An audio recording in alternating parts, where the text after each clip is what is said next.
Vamos lá no capítulo 12. Deixa eu fechar o bonde aqui do WhatsApp. Apocalipse capítulo 12. Apareceu no céu um sinal extraordinário, uma mulher vestida do sol, com a lua debaixo dos seus pés e uma coroa de 12 estrelas sobre a cabeça. Ela estava grávida e gritava de dor, pois estava para dar à luz. Então apareceu outro sinal enorme. Então apareceu outro sinal, um enorme dragão vermelho com 7 cabeças e 10 chifres, tendo sobre as cabeças 7 coroas. A sua cauda arrastou consigo 1/3 das estrelas do céu, lançando-as na terra. O dragão colocou-se diante da mulher, que estava para dar à luz, para devorar o seu filho no momento em que nascesse. Ela deu à luz a um filho, um homem, que governará todas as nações com cetro de ferro. Seu filho foi arrebatado para junto de Deus e de seu trono. A mulher fugiu para o deserto, para um lugar que lhe havia sido preparado por Deus, para que ali se sustentassem durante 1260 dias. Houve então uma guerra no céu. Miguel e seus anjos lutaram contra o dragão, e o dragão e seus anjos revidaram, mas estes não foram suficientemente fortes e assim perderam seu lugar no céu. O grande dragão foi lançado fora. Ele é a antiga serpente, chamada Diabo ou Satanás, que engana o mundo todo. Ele e os seus anjos foram lançados à terra. Então ouvi uma forte voz do céu que dizia: Agora veio a salvação, o poder e o reino do nosso Deus e a autoridade do seu Cristo.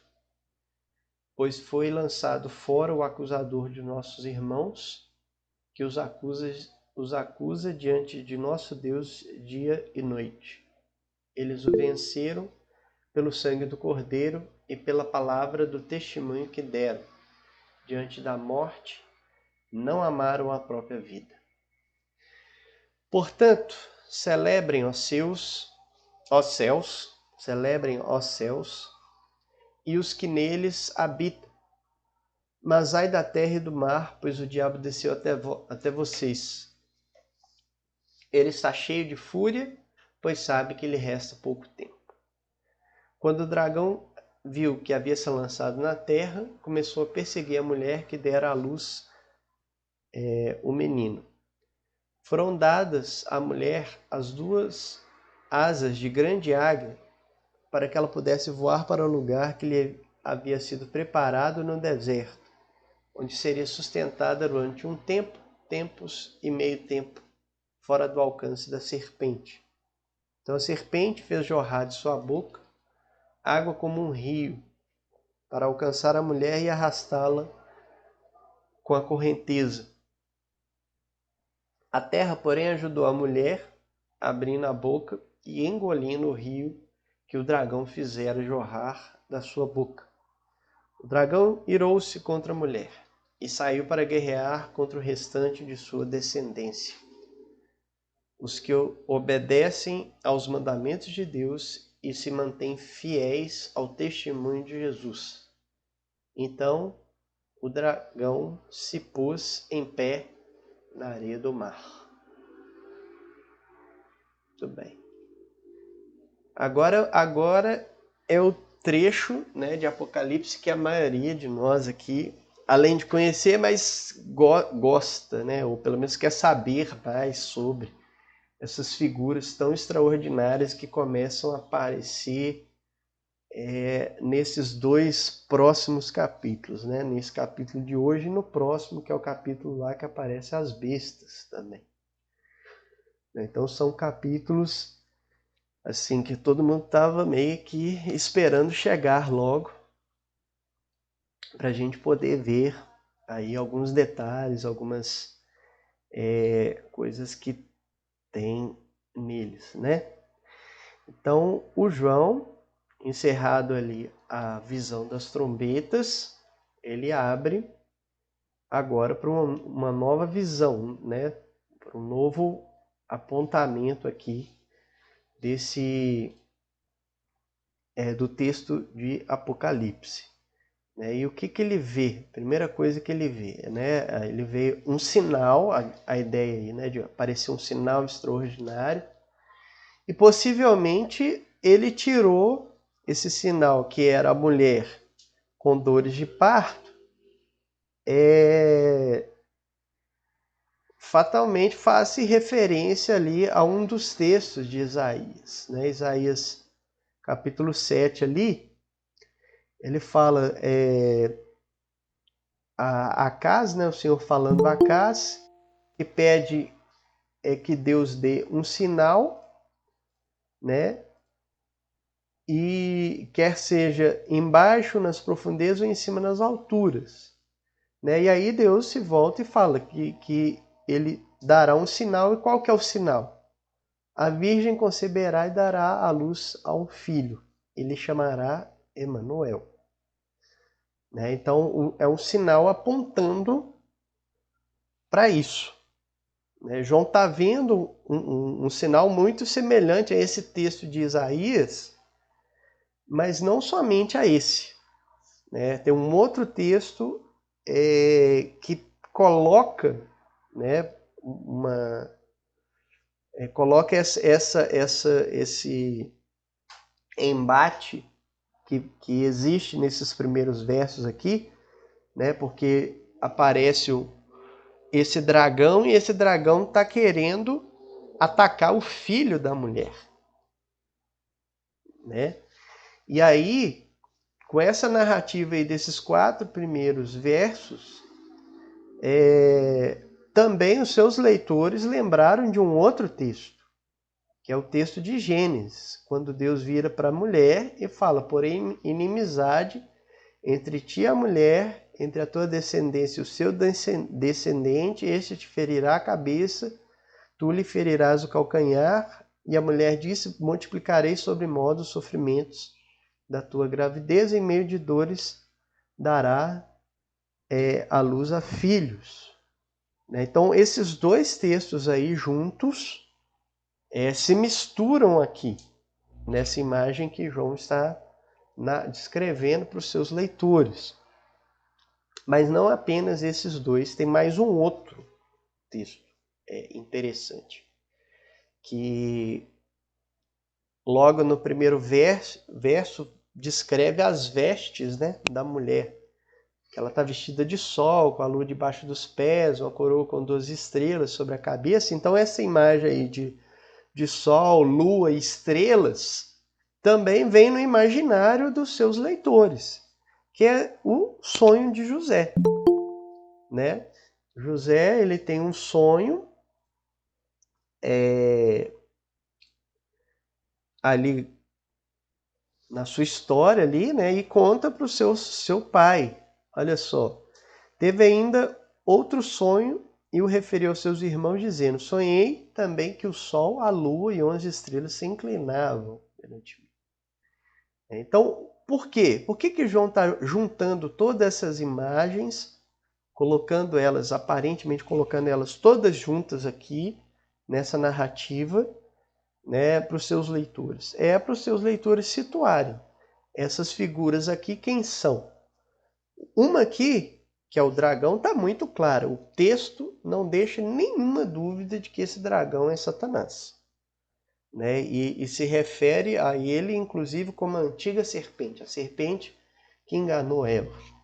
Né? O diabo, né? que é o enganador, e Satanás, que é o opositor, o acusador.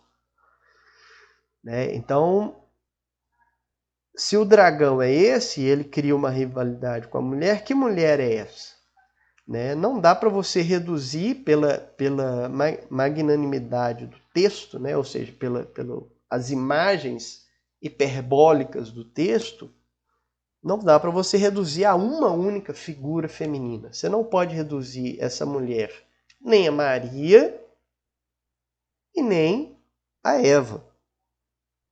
Então, que mulher é essa? O que essa mulher representa? Né? E aí, a gente tem, então, que outras figuras no texto bíblico, né, especialmente do Antigo Testamento, que apontam, né, como Deus tomando Israel por sua esposa. Então, quem que é essa mulher aqui? Essa mulher aqui é a própria Israel.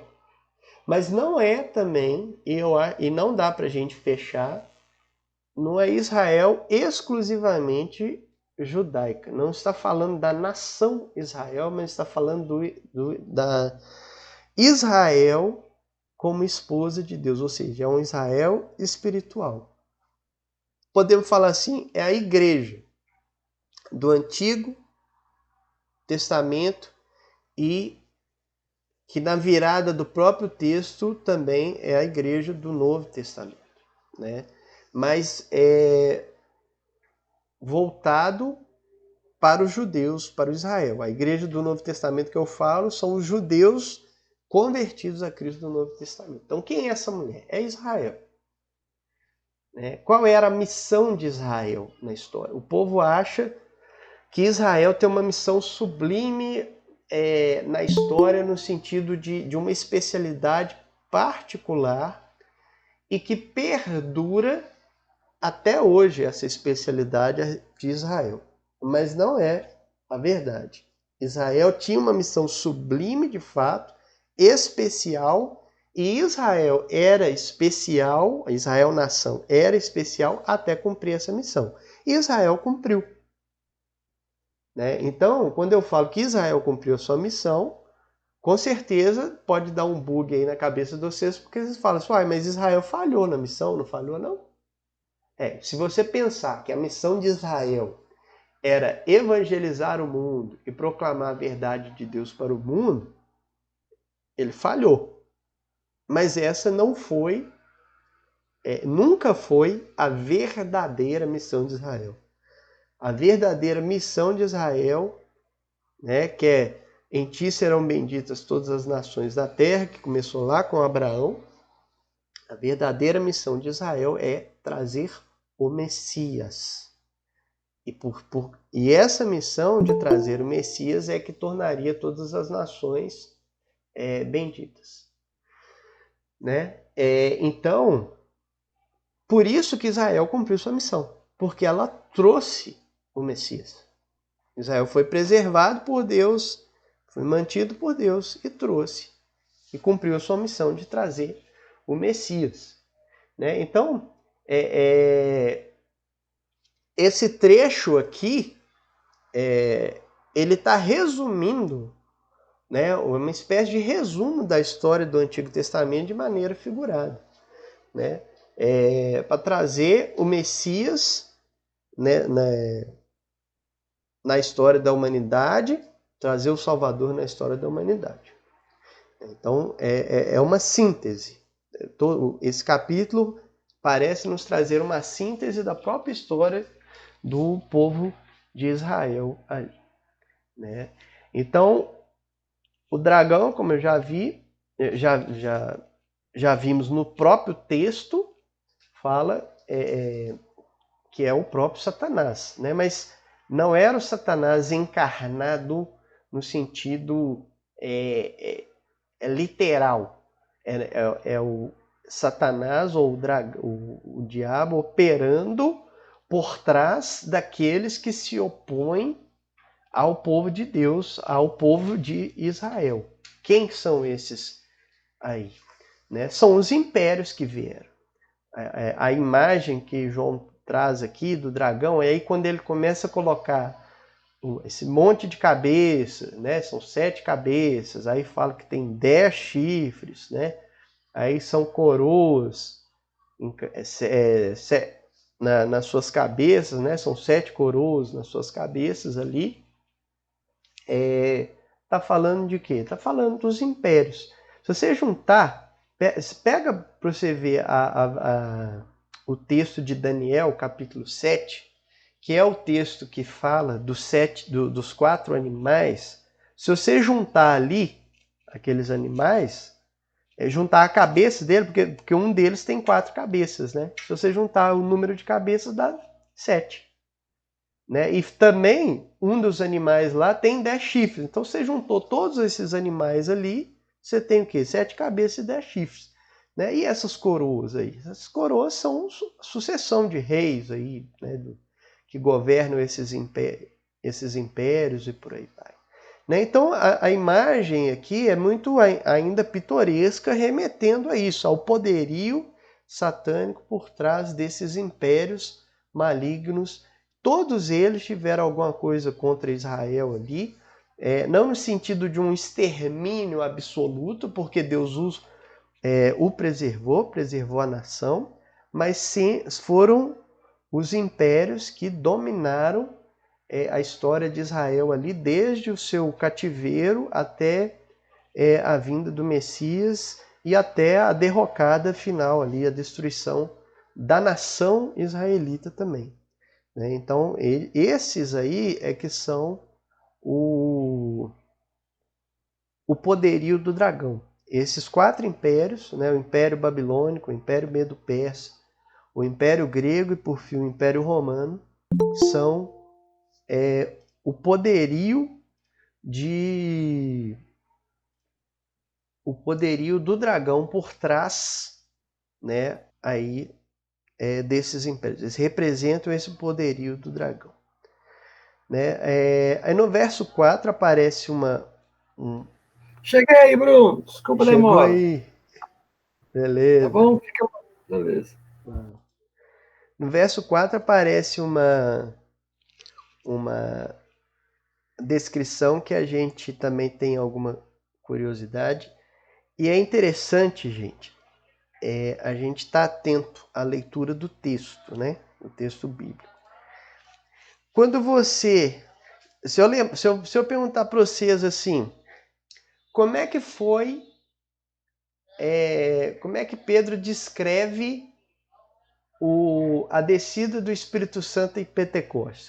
Quais elementos que tinham lá? Vamos lá, pode falar aí, pode abrir o microfone e falar aí comigo. Quais elementos? O que aconteceu lá? Como é que é a descrição da narrativa? Sem ler, não é para você ler a Bíblia não é para você abrir lá não. É para você me falar. O que aconteceu lá em Pentecostes? O que Pedro falou que aconteceu lá? Vamos lá.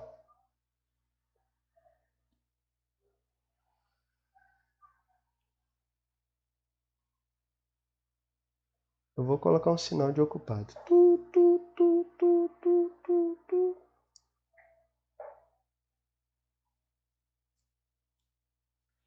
Eu te falo que acho que esse povo vai pro banheiro. Pois é. Tem ninguém aqui, Aí você fala, foi todo mundo foi arrebatado. todo mundo embora. Não é? Eu fico desconfiado desse silêncio. Foi todo mundo. Isso, o Sinara estou respondendo no chat aqui. O Sinara falou línguas de fogo. O que mais que vocês acham que teve lá?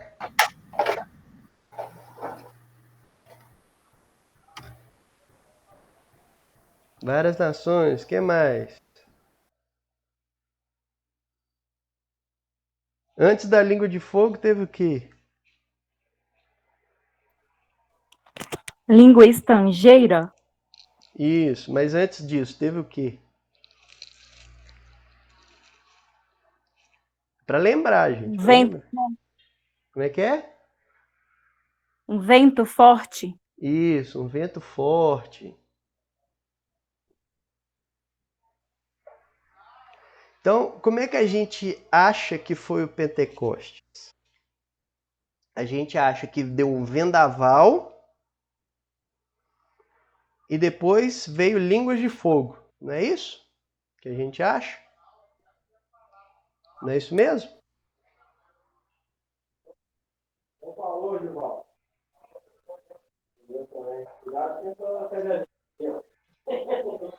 Hein? Ô, Bruno, eu tenho um entendimento que não é isso. Como é que é? Eu tenho um entendimento que eles queriam falar em outras línguas para as pessoas entenderem. É isso mesmo? Não, sim, mas as imagens lá eu estou mais interessado nessas imagens figurativas aí, do vento e do fogo. Entendeu? Então, geralmente, a gente acha que é isso, né? Teve um vendaval e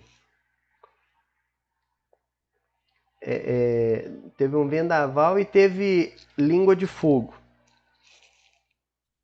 Só que se você pegar lá no texto, você vai ver que não teve vendaval. E que não teve língua de fogo, do jeito que a gente pensa. O que teve lá é algo como que. Você pegar lá no texto de Apocalipse, está falando assim: ouviu um som como que de um vento. Então não tinha vento, o que tinha era som. Tinha som sem vento. E algo como que línguas de fogo. Não eram línguas de fogo, era algo como. Então algo que lembrava. Uma fagulha. O que é uma língua de fogo lá? É uma chama. Né? Você pega uma chama e passa a mão nela assim para ela mexer, né? Aquela mexida dele ali, eles chamavam de língua de fogo. Né? Então veio algo mexendo, brilhante, reluzente, como um fogo, mas não era fogo. Então era algo como. Era um sinal visível e um sinal audível. Mas como? Por que isso é importante, gente? Porque nós temos um vício de ler os textos passando por cima, ou lembrar os textos passando por cima. E essas imagens equivocadas fazem com que a gente cometa outros equívocos mais graves até. Doutrinários, que atingem até aspectos doutrinários mais sérios. Nesse caso, né, de Pentecostes, pensar em vento literalmente, ou em fogo literalmente, é menos problemático. Mas aí como é que a gente compõe as nossas músicas? Vento do Espírito sopra neste lugar, igual Pentecostes. Mas lá não tinha vento. Mas lá não tinha vento. Ô, Bruno, você é chato, hein? Só não. Com as músicas. Aqui, ó. Você é chato, hein, Bruno? Eu ia falar assim, né? Já veio se aproveitar a oportunidade para falar mal dos louvores da igreja. Que isso? Não falo mal, não. Eu nem ouço mais, quanto mais falar. Eu não falo mal, não, sou. Eu sei. Eu só não tenho culpa porque o povo não sabe compor direito. Não presta atenção. Aí fala que você é chato. Aí eu que sou chato. Mas aí, o que acontece? Nesse texto aqui de Apocalipse, que fala do dragão e que com a sua cauda ele arrastou, o que a gente acha que ele arrastou? A gente acha que ele arrastou anjo. Aí como é que a gente lê esse texto? Que o dragão arrastou um terço dos anjos com a sua cauda. Mas está escrito anjo lá? Não está. Está escrito estrela. Né?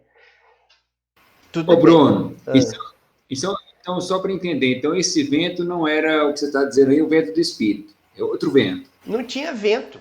Na verdade, não tinha vento. Não, sim. Mas se fosse olhar literalmente, se fosse, né?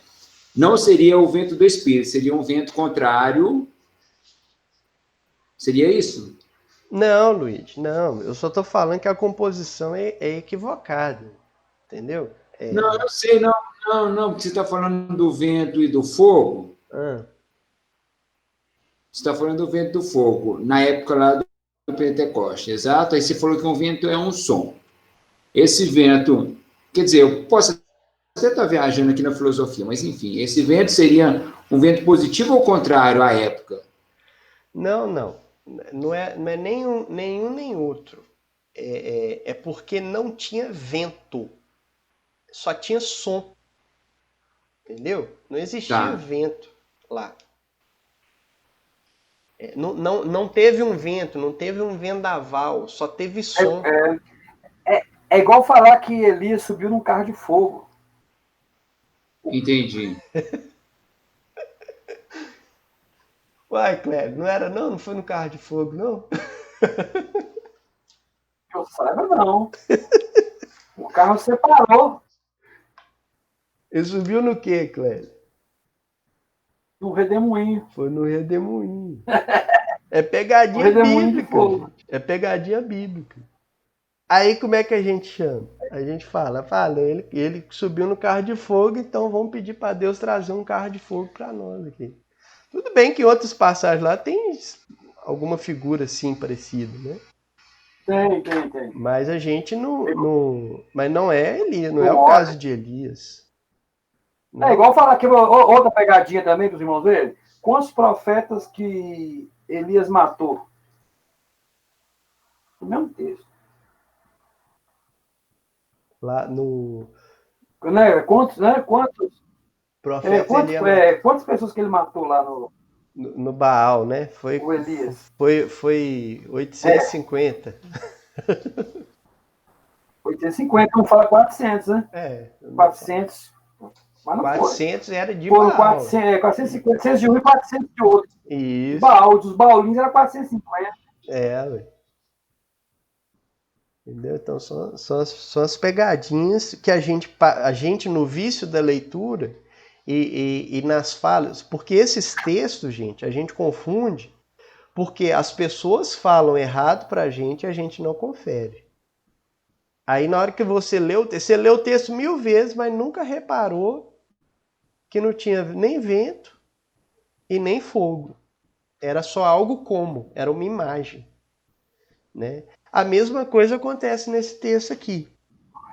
As pessoas chegam para você e falam, não, porque o diabo ele arrastou um terço dos anjos com ele.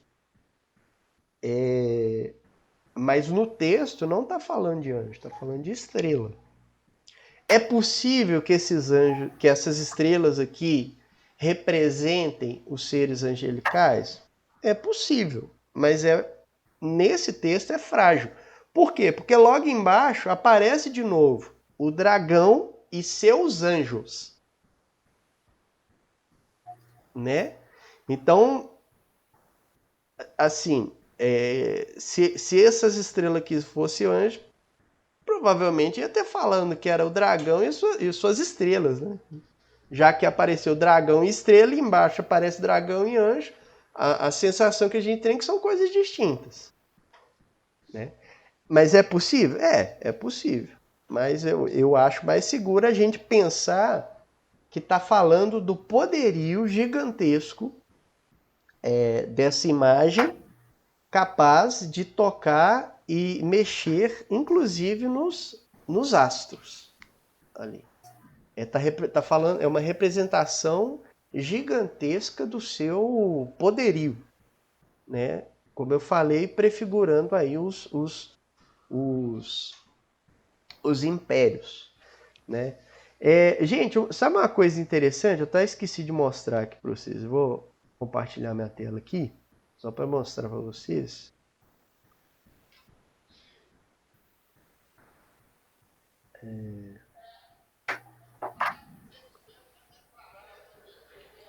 Que a estrutura de Apocalipse, né? Ela também tem um quê de poesia aí dentro da forma como como os judeus escreviam suas poesias, né? As poesias dele eram de paralelos e aí depois esses paralelos retornam, né? Geralmente a escrita deles é assim. Ó. Então olha só, olha a estrutura dramática aqui nessas simbologias que vem nos próximos capítulos. Então é apresentado o povo de Deus, né? O povo de Deus é apresentado ali no símbolo da mulher, né? Especialmente o Antigo Testamento. Depois vem o dragão, aí apresenta nos próximos capítulos a besta e o falso profeta, a noiva, né? Como o povo de Deus também, e aí a Babilônia, como a prostituta. E aí depois vai desfazendo, né? A Babilônia, ela é destruída, a noiva é abençoada, né, com o casamento, a besta e o falso profeta são destruídos, o dragão é destruído e o povo de Deus aparece de novo como a cidade celestial. Então você tem uma coisa meio assim de estrutura que também traz essa... A composição não é aleatória, Chama-se né? Fala. paralelismo. Chama-se paralelismo, né? E quando você pega uma informação no início de uma narração e essa informação ela fecha com o final, como não precisasse do meio para você entender, aí chama-se quiasmo. Esse é um recurso da literatura judaica. Você lembra que eu te falei lá atrás, Bruno, que a comunidade de origem desse texto tem que ser judaica ou ou gentios que se converteram ao judaísmo ou que conhecem muito judaísmo? Porque o pensamento judaico aí é muito forte para ser um texto para gentios, sabe? Puramente. Pode ser para gentios, só que são gentios que conhecem bem o judaísmo, tá? Podem ser gentios, mas foram bem doutrinados, né? Porque eles conhecem não só das histórias, mas da forma. Da forma literária, né? E é interessantíssimo a gente perceber isso, né? Esse paralelismo que vai construindo a narrativa que vem agora, né? Exatamente. E agora, aí assim, como apareceu uma imagem aqui mais pitoresca, né? É claro que como eu já fiz outras vezes, fui buscar algumas representações gráficas, né? Só que eu gosto mais do grafismo moderno, eu sou muito fã do grafismo mais antigo, não. Então aqui, ó, uma imagem do dragão, né, com a mulher ali.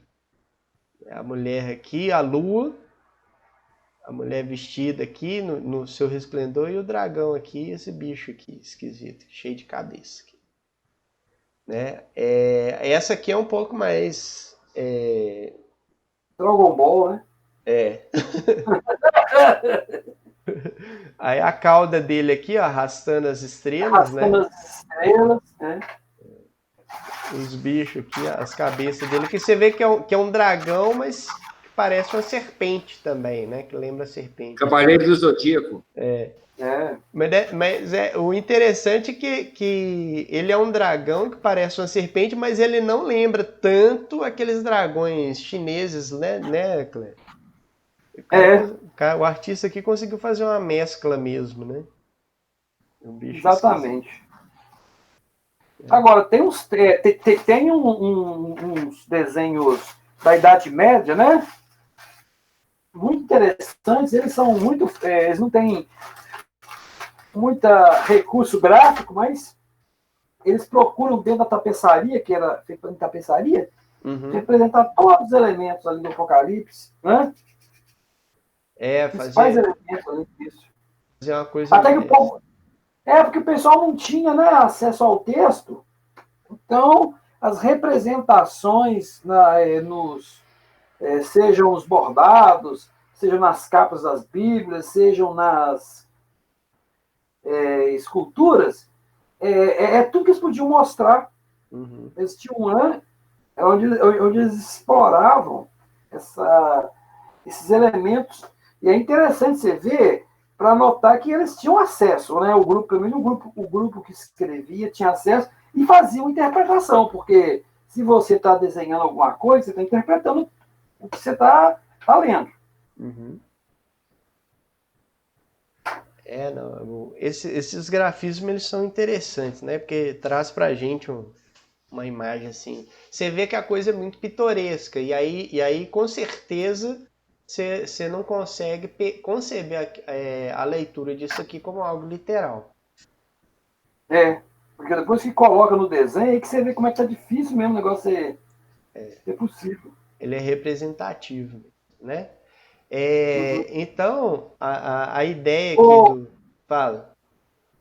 Não, eu só queria deixar para os irmãos aí esclarecendo que para eles não ficarem duvidosos dessa leitura, é só lembrar do texto de Daniel. O texto de Daniel é um texto que todos... Há um consenso entre os teólogos, que pelo menos tem entre eles, de que o texto de Daniel se cumpriu, né? Se cumpriu na sua integralidade. Só mesmo os adventistas que não vão ver assim. Mas os teólogos cristãos vão entender que o texto de Daniel se cumpriu durante o domínio persa, durante o domínio grego e o domínio romano, certo? E ali, o Daniel está usando a linguagem de animais fantásticos, né? Quando você vai tentar desenhar esses animais, eles são fantásticos, né? Animais com asas e tudo. E ele está falando do quê? Da Pérsia, da Grécia e de Roma. Isso. Ou seja, é possível. Então, e como o Apocalipse tem a mesma estrutura, é também uma literatura apocalíptica, né? Ele utiliza a mesma estrutura que Daniel utiliza. Isso. Tá bom? João não reinventa a roda, ele só dá... Não, de forma alguma. Não tem nada no Novo Testamento que é inventado. Ele só dá uma roupagem mais contextualizada.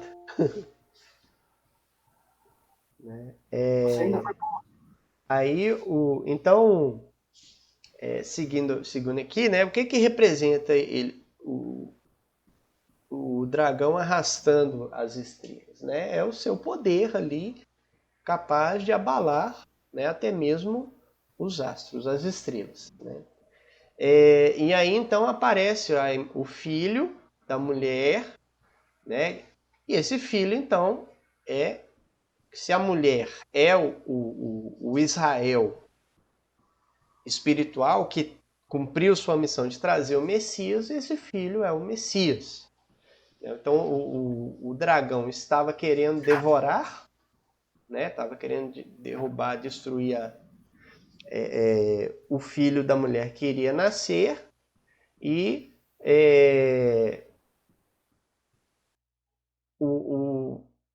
só que esse filho, ele já nasce com a promessa de que vai governar todas as nações, né, com cetro de ferro. A ideia de cetro de ferro aqui é de um poder absoluto, né? Só que ele foi arrebatado para junto de Deus. Então, esse versículo aqui é uma síntese da própria vida de Cristo, né? O seu nascimento e a sua ascensão ali.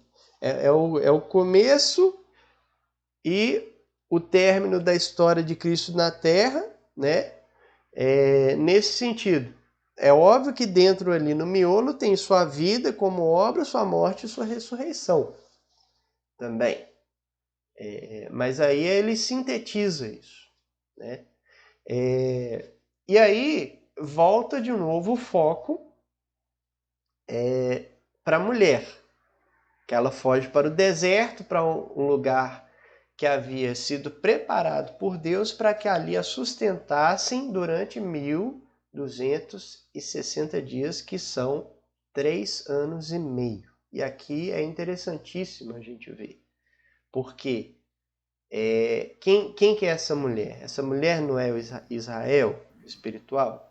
Só que aqui a imagem dela já está se transfigurando para os judeus convertidos. Por quê? Lembra que aqui é o dragão. O dragão está atrás da mulher. O dragão quer destruir a mulher de qualquer jeito. Se esse dragão aqui, né, após o nascimento de Cristo, era Roma, essa mulher fugindo para o deserto são os cristãos judeus, ou seja, os judeus convertidos ao cristianismo, que estavam fugindo do cerco de Jerusalém pelo exército romano, que representa o poderio do dragão. E esse cerco em Jerusalém durou o quê? 3 anos e meio. Então, há alguns historiadores, né, especialmente cristãos dos primeiros séculos ali, que narram essas histórias. Um deles, Eusébio, fala que Clemente também foi primeiro, né? Clemente também fala, né, que os cristãos, os judeus convertidos ao cristianismo, fugiram do cerco de Jerusalém e ficaram em uma cidade ali no meio do deserto chamado Pela. Né? Ficaram lá até acabar o cerco. Durou 3 anos e meio. Né? Então aí você vai vendo essa narrativa aqui enquadrando ali com a época antes da destruição de Jerusalém, da destruição do templo. Né? Houve uma guerra no céu. Miguel e seus anjos lutaram contra o dragão, o dragão e seus anjos revidaram. E aí, seguindo na própria narrativa do texto, você vê, esse aqui é uma das derrocadas progressivas, né, do diabo. Aqui ele é derrotado, né, do céu e lançado na terra.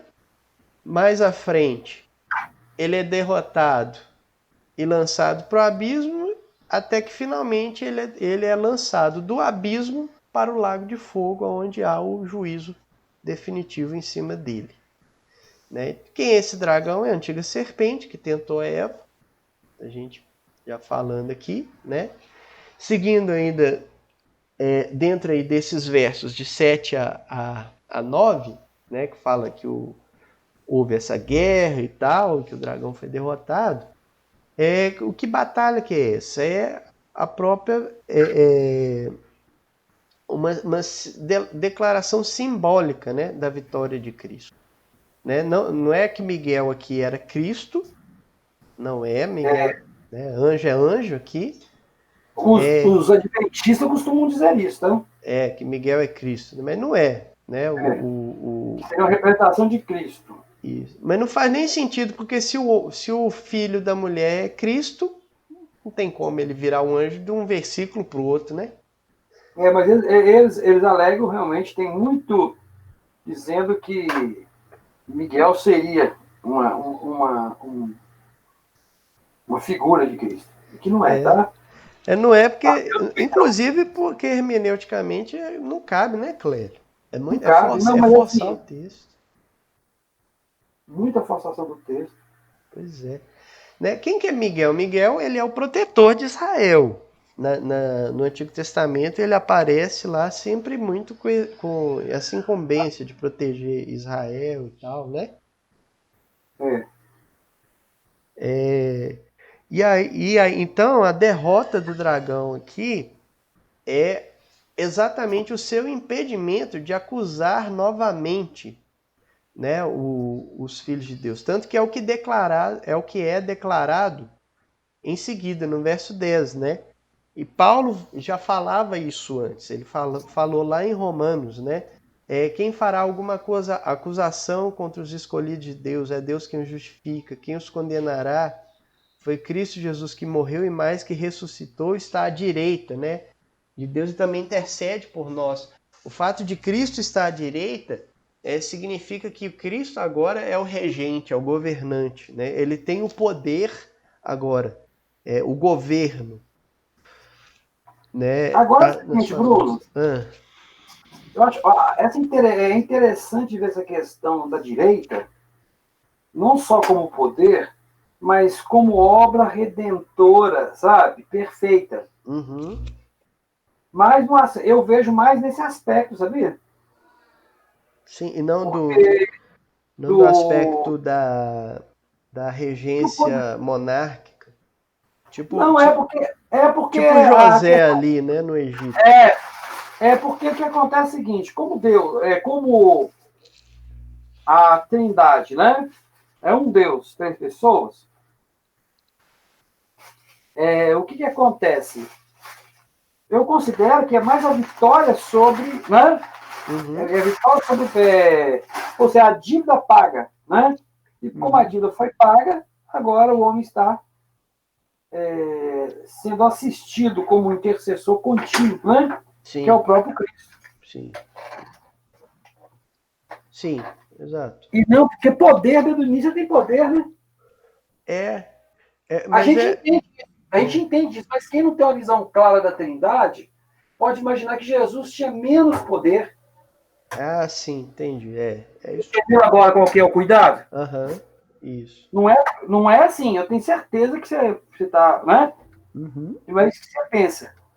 Mas algumas pessoas podem utilizar o texto para alegar, né? É que só depois disso aqui é que Jesus passou a ter o poder, né? E nunca foi, né? Ele sempre teve o poder. O ponto é que depois da sua ascensão foi nos revelado essa realidade que sempre existiu. Exatamente. Eu estou falando só por causa do cuidado dos detalhes que dão de vez em quando, né? Não, é importante. O cara pega uma frasezinha e fala e pronto, tá vendo? Jesus não era tão Deus assim, né? Igual você sabe.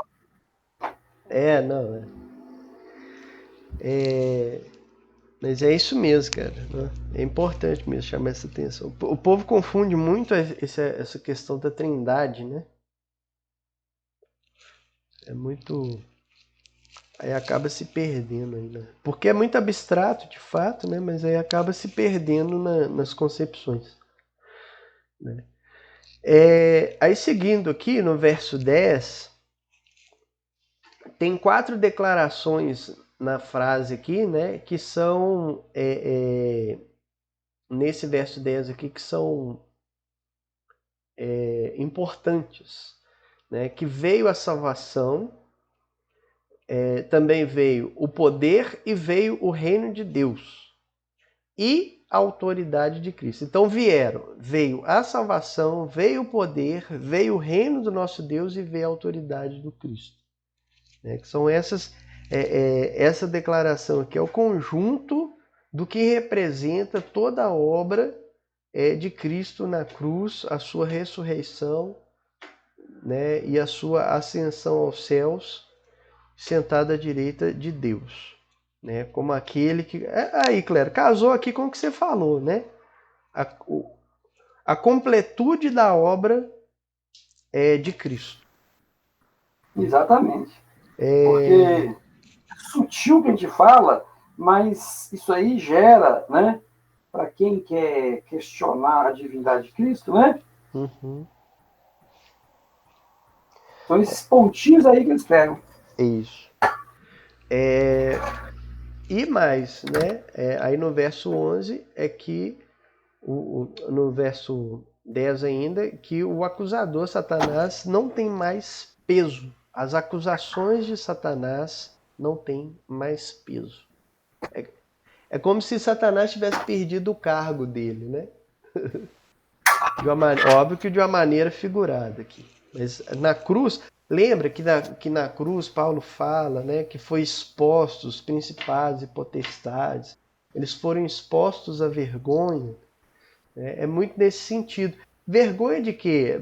Você pode traçar uma ideia simples, né, às vezes até pode parecer até simplório, de que quando Cristo foi crucificado, como se Satanás tivesse achado que ele tinha vencido. Não, venci. Eu derrotei aquele que ia vir me derrotar. Mas na verdade, naquele ato ali de aparente derrota de Cristo, era na verdade o seu grande triunfo sobre Satanás. Aquele cara é muito a cena. O cara faz aos 45 do segundo tempo o gol da vitória. E ele sai comemorando, e todo mundo comemora, e sai aquela festa, aquela loucura. E aí, de repente, tá lá o bandeirinha levantando a bandeira, dizendo que estava em impedimento. Né? E aí o time precisava daquele gol para ser campeão, não fez o gol, perdeu o título. Comemorou, como se tivesse sido campeão. Mas, na verdade, foi frustrado porque não foi válido. É muito semelhante aqui, né? Satanás, essa exposição dos principados à vergonha que Paulo fala. Né? E é isso que está falando aqui, que Satanás foi lançado fora, né? Porque ele era o acusador e ele foi lançado fora. Né? E o verso 11 fala que eles, né, ou seja, os nossos irmãos, né, aqueles que são o povo do Cordeiro, venceram pelo sangue do Cordeiro e pela palavra do testemunho que deram. Gente, é importante porque a gente pensa muitas vezes aqui como a palavra do testemunho no sentido de pregação, simplesmente. Mas testemunhar de Cristo, a palavra testemunho, ela vem de martírio, né? É a palavra martiria, que é a mesma palavra usada para martírio, óbvio, né? Então, olha só que interessante o texto. Pela palavra do testemunho que deram. Qual testemunho? Diante da morte não amaram a própria vida. Então, o testemunho aqui é diante da morte confessar a Cristo.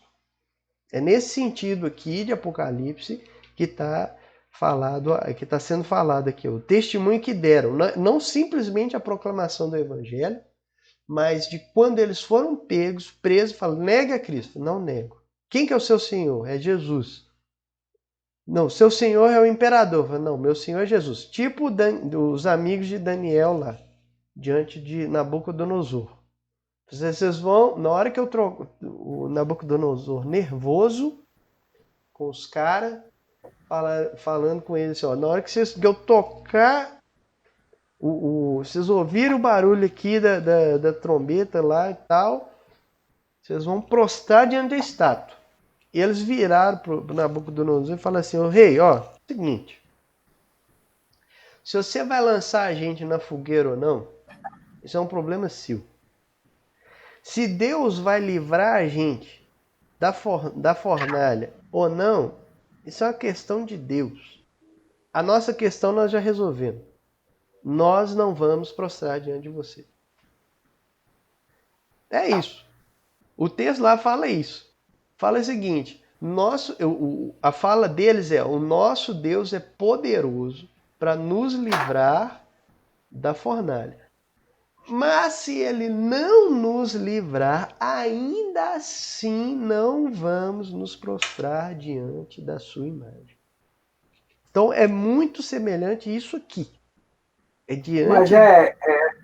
Mas o texto apocalíptico vai trabalhar em cima dessas relações construídas lá nesse período de Daniel, que é um período, né, de muito sofrimento. Sim. Eles estavam cativos, né, na Babilônia. Então é um período em que você, né, igual nós falamos, não existe nada de novo no Novo Testamento. Só o nome. Que deram para ele depois. É isso aí. Né? Então, a cruz é essa mensagem. A ideia de estou crucificado com Cristo, não no sentido ali poético, simplesmente que a gente fala, mas no sentido verdadeiro mesmo. E na hora da provação ali, você ser provado nisso. É isso que você está falando? Então vamos lá, vamos ver até onde você vai por causa disso. Então essa é a ideia. E aí, então, vem uma celebração, né? Celebrem os céus e os que habitam nele, né? Mas, e por outro lado, uma advertência. Ai da terra e do mar, porque o diabo desceu até vocês, ele está cheio de fúria, pois sabe que lhe resta pouco tempo. Né? Então, essa imagem aqui, desse versículo 12, né, da expulsão de Satanás, essa imagem de Satanás sido expulso do céu e jogado na terra, ela deve ser semelhante a alguma coisa ali que tem no... Sabe aquele segundo livro de Enoque, Clélia? Que ele veio depois, né? Ele é bem posterior até o próprio texto de Apocalipse, né? Pelo que eles falam. O Enoque é etíope. Só que uma das histórias que estão lá, ela é uma lenda antiga, né? Que olha só o que estava escrito lá. E um dos anjos, tendo saído de sua hierarquia e se desviado para uma hierarquia abaixo da sua, concebeu um pensamento impossível: colocar o seu trono acima das nuvens que se encontram sobre a terra, para que seu poder se igualasse ao meu. Precipitei-o, ou lancei-o fora do alto com seus anjos, e ele pôs-se a voar por cima do abismo continuamente. É um texto. Mas é um texto já teologicamente construído em cima dessa ideia da expulsão do diabo. Sim, e da sua ira sobre a terra. Sim, da expulsão do diabo, a sua ira sobre a terra. Mas pelo que eu li, essa lenda já existia até mesmo antes Não é possível. Do Apocalipse. Até antes do Apocalipse. Era uma lenda que existia. Por exemplo, os egípcios, não, os babilônicos, também tinha um dos deuses lá, tentou tomar o lugar de Deus, acho que Istar mesmo, tentou tomar o lugar de um dos deuses lá e foi expulso. Exato. Entendeu? Que bom que tocou nesse assunto. É porque o pessoal tem o hábito de, assim, o livro de Apocalipse, ele não é um livro, ele não está na categoria de livro profético. Ele está na categoria de livro apocalíptico. Parece que eu estou que é redundante ficar falando isso, né? É porque a revelação de João, vamos falar assim, né? Porque eu tenho o meu nome. A revelação de João, ele usa a estrutura que os livros de literatura apocalíptica utilizam. Fala de eventos, né? Especiais que tem a ver com a redenção do homem, das estruturas. Mas isso aí é algo que eles já acreditavam. O que é importante deixar claro para os irmãos é por que eu vou escrever uma coisa que ninguém que vai ler vai entender, gente? Isso. Ou ninguém nunca ouviu alguma coisa semelhante. Eles vão achar que o menino está doente. O menino está com problema. Né? O João, ele tem que ter escrito e o seu público saber exatamente Chegou o que ele uma está relação, falando. exatamente. Entendeu? Então ele escreve falando essa história aqui é gráfica, né? Vou até mostrar uma outra imagem aqui para vocês também, né? Dos anjos aqui, ó. A guerra celestial, né? Guerra no céu lá. Então os anjos... os anjos aqui, o dragão e esses outros bichos mais feios que parecendo outros dragões lá. Outros anjos caídos lá sendo jogados fora, né? Essa aqui é mais cartunesca, né? Mais moderninha. Essa aí é legal aí. Miguel contra o dragão. Né? Então são imagens aqui mais gráficas assim para ilustrar, para mostrar mesmo. Né? Mas o ponto é que essas leituras, né, Clélio? Assim, de lendas e tudo mais, isso é muito usado nos textos bíblicos, né? Israel, por exemplo, boa parte da cultura e dos seus próprios textos, especialmente ali do Pentateuco, Gênesis, né? Especialmente o iniciozinho de Gênesis, é muito isso. É uma releitura do que dos seus povos vizinhos ali, colocando como se estivesse colocando os pingos nos is, né? Exatamente. Igual, por Ele exemplo, faz uma releitura, né, de vários conceitos mesopotâmicos, mas tirando as características egoístas, tirando o lado humano dos deuses, né? E mostrando a soberania de Deus. Como é que ele opera. Isso, é daí que a gente fala que Gênesis, ele carrega uma linguagem mítica. E presta atenção, gente, o fato de Gênesis carregar uma linguagem mítica não torna o Gênesis uma mentira. E nem mesmo que os fatos ali não aconteceram. Um Adão histórico, uma queda histórica. Mas, por exemplo, você não pode pensar que Satanás entrou, tinha uma cobra lá no jardim, Satanás entrou dentro da cobra, né, possuiu a cobra lá e começou a conversar com a mulher. Você não pode imaginar isso. O texto Eu não... já vi comentários pentecostais dizendo que o primeiro ato de espiritismo da Bíblia é essa cena aí de Eva. É muito frágil. Não faz sentido nenhum. O texto não quer dizer isso, não está trabalhando porque isso. Porque senão a cobra não receberia condenação. Exato. Porque ela não está no seu estado perfeito. Ela é igual se Jesus tivesse condenado um endemoniado. Né? Se você ler direitinho, você descobre que, se você olhar ao pé da letra, ela era um ser que não rastejava. Porque rastejar sobre o vento é maldição. Isso, Só que Bruno, o interessante ali é que a cobra comeu do pó da terra, né? Também. Quem que é o pó da terra? É o homem. É o homem. Então, uma pergunta, Bruno. A aparição do Satanás se deu quando? Você fala da criação? Quando Deus criou. Você não tem uma marcação de tempo, porque, por exemplo, os dias de Gênesis ali, você não pode pensar neles como dias de 24 horas. Porque antes do pecado de Adão e Eva, ele já existia, então. Já. Possivelmente, sim. Entendeu? Só que você não consegue marcar isso lá no próprio texto de Gênesis, falando que ele foi criado. Aí que não, tem uma outra também, Cléber. Outra tradição? Que fala que Satanás caiu entre o versículo 1 e o versículo 2 de Gênesis. Aí por isso que a terra se tornou sem forma e vazia. Exatamente.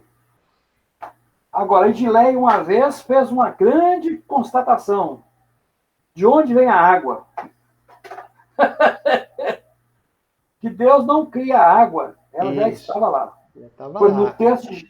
No texto de Gênesis, Deus não cria água. Você observou? Ele separa as águas. Não é falado que ele cria, mas se você pegar o Bereshit bara Elohim... Claro. Assim, foi brincadeira. Meu Deus, a água é um negócio. A água é eterna. Porque não tem a narração da criação da água, não. E a água já está lá. Fala assim, o Espírito pairava sobre elas. Se você pegar o versículo 2, a terra era sem forma e vazia, o Espírito de Deus pairava sobre a face, ou do abismo, né, ou das águas. Mas o primeiro versículo no princípio Deus criou os céus e a terra, acabou. Tá tudo ali, tá no pacote. Né? Agora, sabe uma outra fala, Clélio, que é interessante? É que quando Deus faz separação de água e água no segundo dia, ele não fala que é bom. Não fala que top, não. Ele não fala que é bom. Ele só fala que é bom nos outros dias. Mas nessa das águas, da mexida das águas ali, ele não fala que é bom. Por quê? Porque a água na antiguidade era o sentido do caos, né? As pessoas precisavam morar perto dos rios, né? E aí o rio enchia, dava uma enchente e destruía tudo. Ele era a vida e o caos. É a vida e o caos, né? Que é o Tiamat, né? Você sabe o Tiamat? O Tiamat é um deus da antiguidade, numa das mitologias babilônicas lá, sumérias, né? Não é tipo assim, vocês podem até pensar no Tiamat lá do Caverna do Dragão, né? Quem já viu lembra desse desenho. Mas que é o mesmo, né? O mesmo deus. O Tiamat do Caverna do Dragão vem de lá. Só que a figura dele era mais voltada para a água do mar e do caos ali, né? As águas representando o caos, né? E por incrível que pareça, Tiamat era mulher. Uhum. Era a deusa Tiamat, a Tiamat, né? E aí ela é derrotada, e da onde que com a metade dela cria a terra, a outra metade cria o céu. Esse aí é já o Marduk. né? Marduk. Marduk. Esse aí é o Enuma-Elish.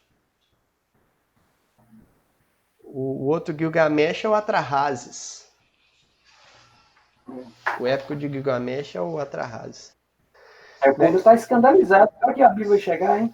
Não tá escandalizado, nada. O povo vai ficar curioso para estudar Gênesis depois. Esse trecho aí, para mim, é o que eu mais gosto de Gênesis. Gênesis do 1 ao 12. Do 1 ao 11. O livro de Gênesis é um dos livros mais difíceis de se ler. Hã? Na minha opinião. Deveria ser um dos últimos a serem lidos. Gênesis, no né? Antigo. Gênesis até Abraão, tá? Os textos até Abraão deviam ser os últimos. E são os primeiros. Depois dá confusão. Ele é complicado. Eles não são simples de ler. Mas é muito interessante que você estuda a fundo e você percebe as coisas ali. Né? Então, assim, a Aline está perguntando como é que é a representação da serpente. Até agora eu pensava em ser literal. O que é literal ali, em Gênesis, é que é o mal, é o diabo. É Satanás que está lá. Isso aí não tem João mas é João que desvela isso para nós. A serpente, na antiguidade, então se imagina lá os leitores, o povo de Israel recebendo aquilo ali de Moisés. Como é que eles entendiam aquilo ali? Eles entendiam que a serpente era uma força demoníaca, um ser maligno. A serpente tinha essa conotação para eles.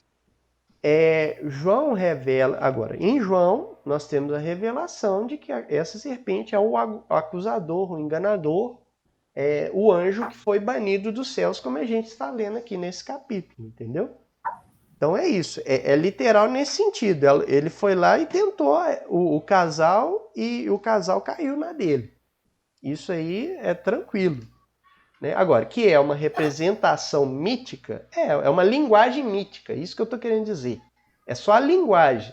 Isso não tem nada a ver com a... Está implícita toda ali. Né?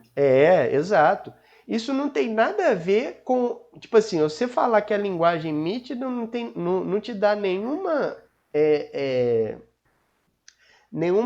abertura para você questionar. Então não é histórico? Não, é histórico.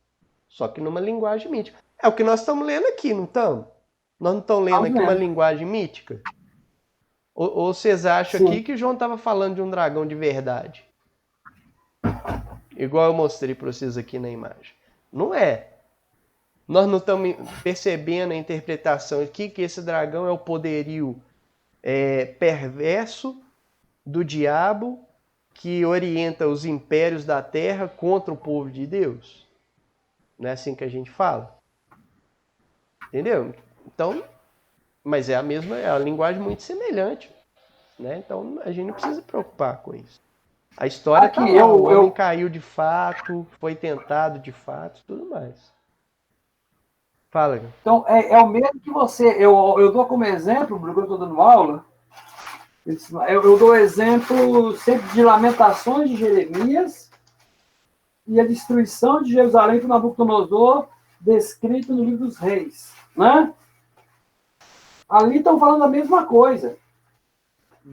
Mas enquanto você tem uma narração histórica, né, no livro dos Reis, em Jeremias, a linguagem poética. Isso, exatamente. Né? A literatura o efeito aconteceu. E a própria literatura de Gênesis também é bem poética, né, Clélia? Ela não é simplesmente uma narrativa. Ela é cheia de rima. Não, aquela fala lá, né? E houve tarde, manhã, o tempo todo tem ritmo, é tudo ritmado ali. Né? Então, então, assim, esse dragão aqui foi derrotado, né? foi lançado na terra, e aí quando ele foi lançado na terra, o que ele fez? Começou a perseguir a mulher, de novo, que dera a luz ao menino. Quem deu a luz a Jesus? Aí todo mundo vai falar, Maria. Não, lembra que eu falei que não pode ser uma mulher só? Né? Não pode ser nem Maria nem Eva, tem que ser Israel. Então aqui é Israel, começou a perseguir Israel. O dragão começou a perseguir Israel. Né? Aqui, falei uma mulher só, você vai ver, existem algumas imagens de Maria, com o manto azul, né? Uhum. Quando tem aquelas festas de entronização de Maria, né? Uhum. A gente passava nas escolas. Se vocês repararem, os pés da imagem, elas estão cheias das estrelinhas, né? E eles representam como Maria fosse a mulher, tá? Isso. Mas ninguém repara que aquela cenazinha ali de Maria e tudo é o Apocalipse. É o Apocalipse. É esse capítulo aqui, né? É esse capítulo aí. Somente aquela imagem que ela tá de azul, né? Uhum. Que os meninos, as crianças gostavam de coroar a Maria. Sim. Sim. O catolicismo romano atribuiu a ela, né, essa passagem. Isso é interessante. Como imagem, né? Mas como interpretação, é porque eles usam esse texto aqui querendo defender que ela foi assunta aos céus A também. santidade dela, né? Do estado diferenciado dela. E que ela foi assunta aos céus também, né? Eles tentam forçar isso aqui. Porque ela foi dado asas, né? Uhum. Enfim. Mas voltando aqui para o nosso texto, o dragão, então, ele começa a perseguir a mulher. Essa mulher, ela recebe asas para fugir, né? Para onde que ela tinha sido preparado. E ela seria sustentada, aqui aparece a expressão, durante um tempo, tempos e meio tempo. Esse tempos aqui, em algumas versões, fala 2 tempos, para, né, ficar mais claro.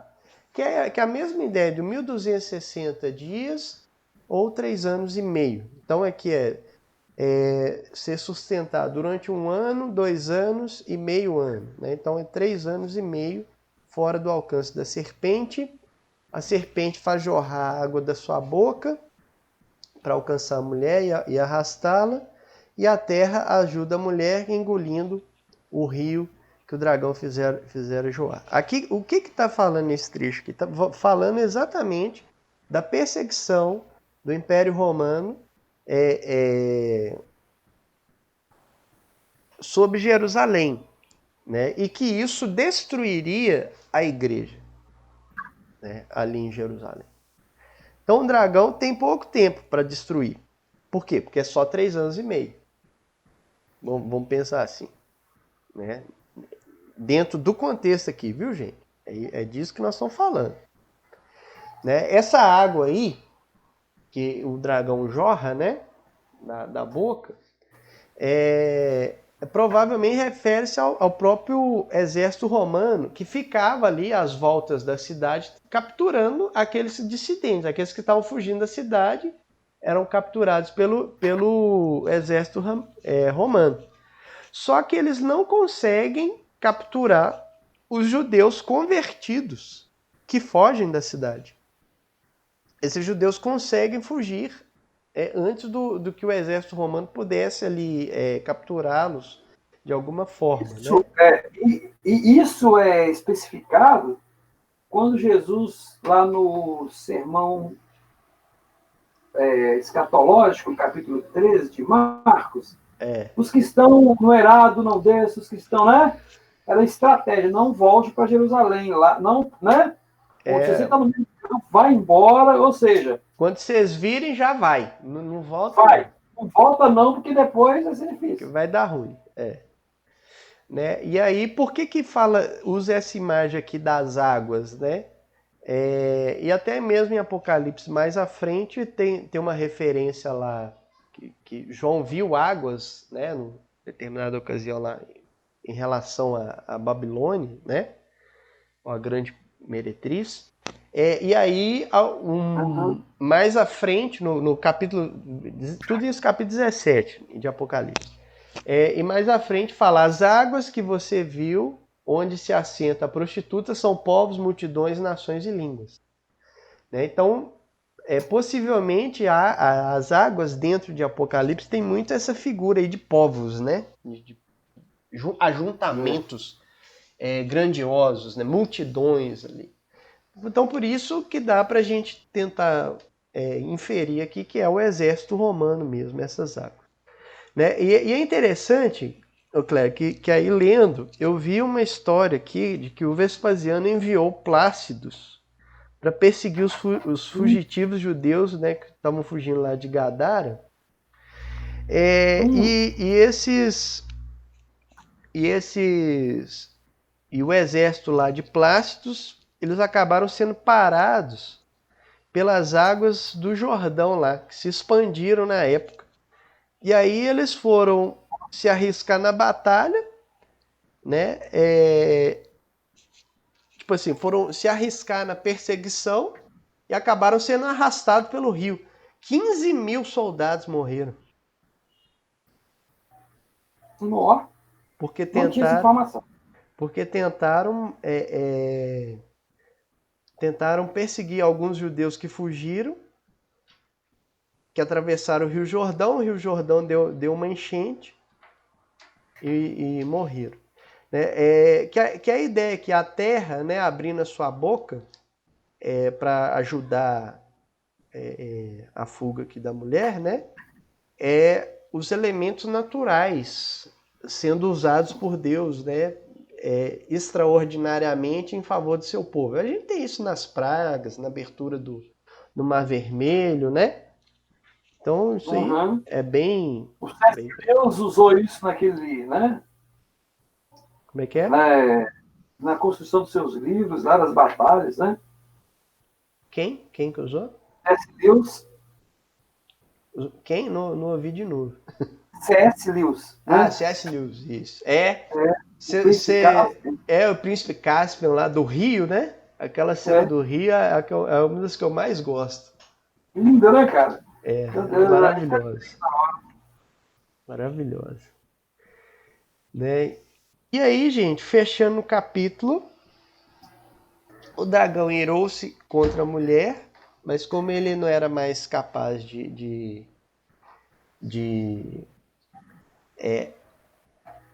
capturá-la, porque ela estava refugiada, ele sai então para guerrear contra o restante da sua descendência, que são aqueles que obedecem os mandamentos de Deus e se mantêm fiéis ao testemunho de Jesus. E aí o dragão então se põe em pé na areia do mar, prenunciando as cenas do próximo capítulo. Possivelmente, agora, o dragão vai se voltar para os demais cristãos, agora possivelmente não mais apenas restrito aos judeus, mas direcionando aos cristãos gentios, o que deve ser um prenúncio também da perseguição do império aos cristãos em toda parte, porque nós estamos falando aqui da época de Nero. Né? Sim. E a perseguição de Nero foi uma das mais ferrenhas, foi a primeira mais ferrenha perseguição aos cristãos. Né? Aqui, você lembra que na última aula nós estávamos questionando a idade do livro, a composição em função da história de Nero? Só que estudando um pouco da literatura apocalíptica, e vai estar na palestra de terça-feira, há uma característica interessante da literatura apocalíptica, que é de fazer a narração de eventos que já ocorreram como eventos futuros. Tá bom? E com o objetivo de alertar para aquilo que viria. Então, aí eu comecei a pensar assim, então é por isso. Vamos supor, grande parte defende que João está no ano 90, né? Uhum. Existe uma perseguição no ano 90 não tão poderosa e tão cruel como a foi de Nero, né? Isso. Mas existe. E se nós estamos tendo um livro para que vai construir a esperança dessas pessoas, né? Aí o texto bate. Porque você está citando um momento mais difícil ainda, né? Em que você vai um livramento miraculoso, né? Provando o cuidado de Deus com o seu povo. E isso sim gera esperança. O texto ele começa a fazer sentido do porquê eu vou usar uma linguagem, um recurso literário de Apocalipse, né? Para estar gerando uma mensagem de esperança, né? E reforço na fé daquelas igrejas que estavam passando por dificuldade. Uhum. Isso é importantíssimo. Por isso, o texto pode ter sido escrito em 90 mesmo, tá? Dessa forma acaba que não tem problema nenhum, né? Não tem. De narrativa. E a datação fica secundária na hora da interpretação. Sim. Isso é uma boa informação. Pra gente. Você acaba. Aqui, vai dar o material, tá? Deus abençoe. O material tá. Acho que vai chegar a 15 páginas, né? Sem figurinhas. Com Arial 10. Não, mas Arial 10 é o que eu estou usando. Então, assim, Arial 10, 15 páginas, tá bom? Depois que eu pôr a formatação... Eu escrevi muito hoje, eu fiquei com preguiça de escrever à noite. Estou cansado, porque durante o dia eu tive tranquilidade no trabalho. Aí eu escrevi mais, só. Entendi. Então deve chegar umas... Com a formatação que eu coloco, que aí tem a questão de espaçamento e de título, aí pode chegar umas 20 páginas. Tá bom, não bateu a minha do Espírito Santo, não, que tá 22. Então eu me empolguei ao ver o seu material, então eu posso ir com força, mas eu vou tentar fechar todo o ciclo histórico do processo. Eu estou dando um caminho, Bruno, que eu não achei construído dessa forma, não, tá? Que legal. Sempre o pessoal foca muito nas doutrinas principais. Uhum. Eu quis trabalhar em cima de outro elemento, do elemento histórico. Eu acho que vai dar um bom resultado. Deus lhe graças. Sim. Mas continua. Não, agora é só para a gente abrir para pergunta aqui para a turma. Quem tiver pergunta aí. Sei que vocês quiseram falar. Sempre que quiseram ouvir sobre o dragão, né? Semana que vem é a besta e o 666. Tenho certeza que todo mundo vai estar empolgado com o texto. Mas é isso. Se tem alguma pergunta aí? Sinária, Luíde, Alines, né? As duas Alines também são muito participativas. O Bruno. Fala. Eu tenho uma pergunta, na verdade é uma dúvida. Quando fala aqui no 4, sua cauda arrastou consigo 1/3 das estrelas do céu, lançando na terra. Aí você explicou direitinho que tem gente que fala que são os demônios, né? Eu já vi muita pregação falando sobre isso, mas tem alguma outra parte da Bíblia que fala sobre 1/3? Não sei, eu não estou sabendo. Tem não? É só aqui mesmo? Não tem não. Sabe o que é interessante? É que, por exemplo, o pessoal fala da queda de Satanás e aí eles usam aqueles dois textos. Isaías 14, a estrela da alvorada e tal. Da alva lá. É da alva, né? Sei lá. A estrela da alva. Da alva. E o outro de Ezequiel 28. Né, que falou, tu eras querumbi ungido e tal, não sei o que. E aí usam esses dois textos falando da seguinte forma.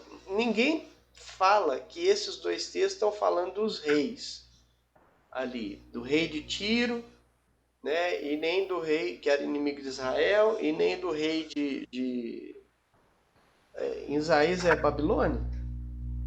Isaías é Babilônia. E o outro de Tiro o outro de Tiro. Ninguém pega esses textos e fala que eles estão falando desses reis. Só falam que esses textos estão falando de Satanás, da queda de Satanás. Né? Mas não é. O que os profetas estão fazendo ali é usarem uma linguagem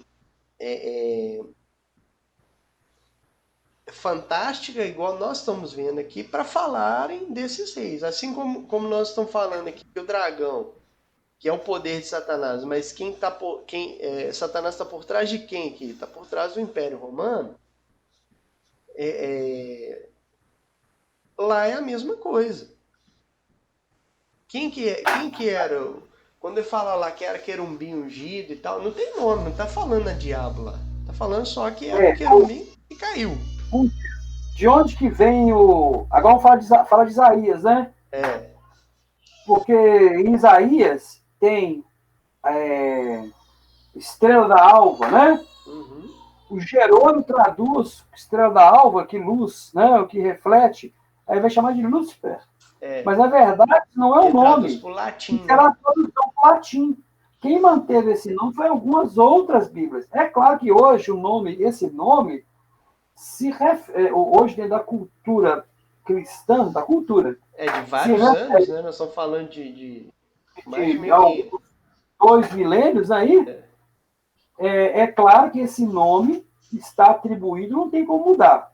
Né? Porque é cultural. Mas é cultural. Mas se você for buscar lá, por exemplo, outro texto no hebraico, aparece a palavra Lúcifer em outro contexto, como fosse, né? Porque tem luz. Então, na tradução da Vulgata, se ninguém, Pedro vai falar que Jesus é como fosse assim, a luz da alva, sabe? Isso. Aquela primeira. Então, exatamente. Toda vez que fala estrela da manhã, tá, gente? Se você for lá no texto em latim, é Lúcifer. Porque é a tradução para estrela da manhã. Isso. Só que hoje não. Hoje a cultura diz que... Virou nome próprio, né? Virou nome próprio, mas não era, não. Então, assim, muitas coisas que a gente ouve e fala, ou pensa, né? Que Satanás arrastou 1/3 dos anjos. É tudo muito mais em informações equivocadas do que exatamente algo concreto. A gente sabe que Satanás tem os seus anjos. Por quê? Porque o texto de Apocalipse 12 falou que tem. Está falando lá, ó. Satanás e os seus anjos lutaram com Miguel e seus anjos. Acabou. Agora, a quantidade, se foi 1/3 e tal, isso aí não tem uma certeza, não. E falar que não, esse texto aqui sobre a estrela tá falando claramente que é Satanás arrastando 1/3 dos anjos, nem sempre. Estrela no Apocalipse geralmente significa anjo, mas pode significar outras coisas também. Pode significar simplesmente os próprios astros. Bruno, fala para a Aline aí. Quem fez a pergunta foi a Aline, né? Aline. Outra coisa. Aline, nós também temos outro grupo que influencia demais e as pessoas compram. São os adventistas. Ah, sim, eu já estudei Apocalipse com eles. Apocalipse, Daniel. Exatamente. Então, os adventistas, eles têm essa leitura muito particular. E muitos cristãos não conseguem diferenciar. Muitos cristãos evangélicos não conseguem diferenciar uma coisa da outra. E aí pegam muito material deles. Eu já vi pastores, né? Nem percebe que está pegando material do pessoal e transforma esse material em um princípio.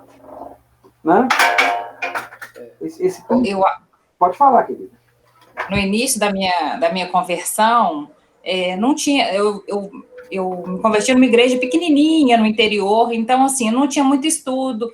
Então, eu descobri a Novo Tempo e comecei a estudar a Bíblia com eles. Então, muita coisa que eu aprendi foi com eles e com relação ao Apocalipse também. Mas com relação a um texto dos anjos sobre isso, eu já vi pregação mesmo, já vi desenho animado. Então, por isso que eu estou questionando, é porque realmente eu não sabia. É por causa do imaginário cristão. É porque o que acontece? O pessoal que produz material nem sempre tem o cuidado de pesquisar. Eles simplesmente repetem aquilo que eles ouviram. Seja música, seja desenho, seja produção de teatro, né? O pessoal não é muito crítico da fonte, não, sabe? Aí eles perpetuam uma coisa que já não tem fundamento. É aquela transmissão da cultura errada, né? Igual, por exemplo, tem uma outra pegadinha, que nós estávamos brincando as pegadinhas, tem uma lá, que Paulo caiu do cavalo quando Jesus apareceu, você lembra? Sim. Não tinha cavalo lá na história, não, gente. Fala que ele caiu. A gente pode considerar que ele estava de cavalo, porque era uma viagem longa, mas... Não, mas cavalo é um negócio caro, entenda bem. Pois é, ou um burrinho, exatamente, mas o texto não fala de cavalo. Você tem, na história da arte, você tem uma figura, assim, no meio do Caravaggio, se não me engano, de Caravaggio, não tenho certeza, onde você tem essa queda sendo apresentada, né? Aí as pessoas vão reproduzindo. E cair do cavalo fica assim uma expressão bacana, né? Você caiu do cavalo. Ou seja, se você estava pensando uma coisa, né? Você perdeu. Você se deu mal. Então, isso entra no imaginário. Aí você vai ler automaticamente, né? É igual o caso do Elias. Elias subiu num carro de fogo. Exatamente. Não tinha carro lá, não. Subiu, né? O carro separou. E ele subiu no redemoinho.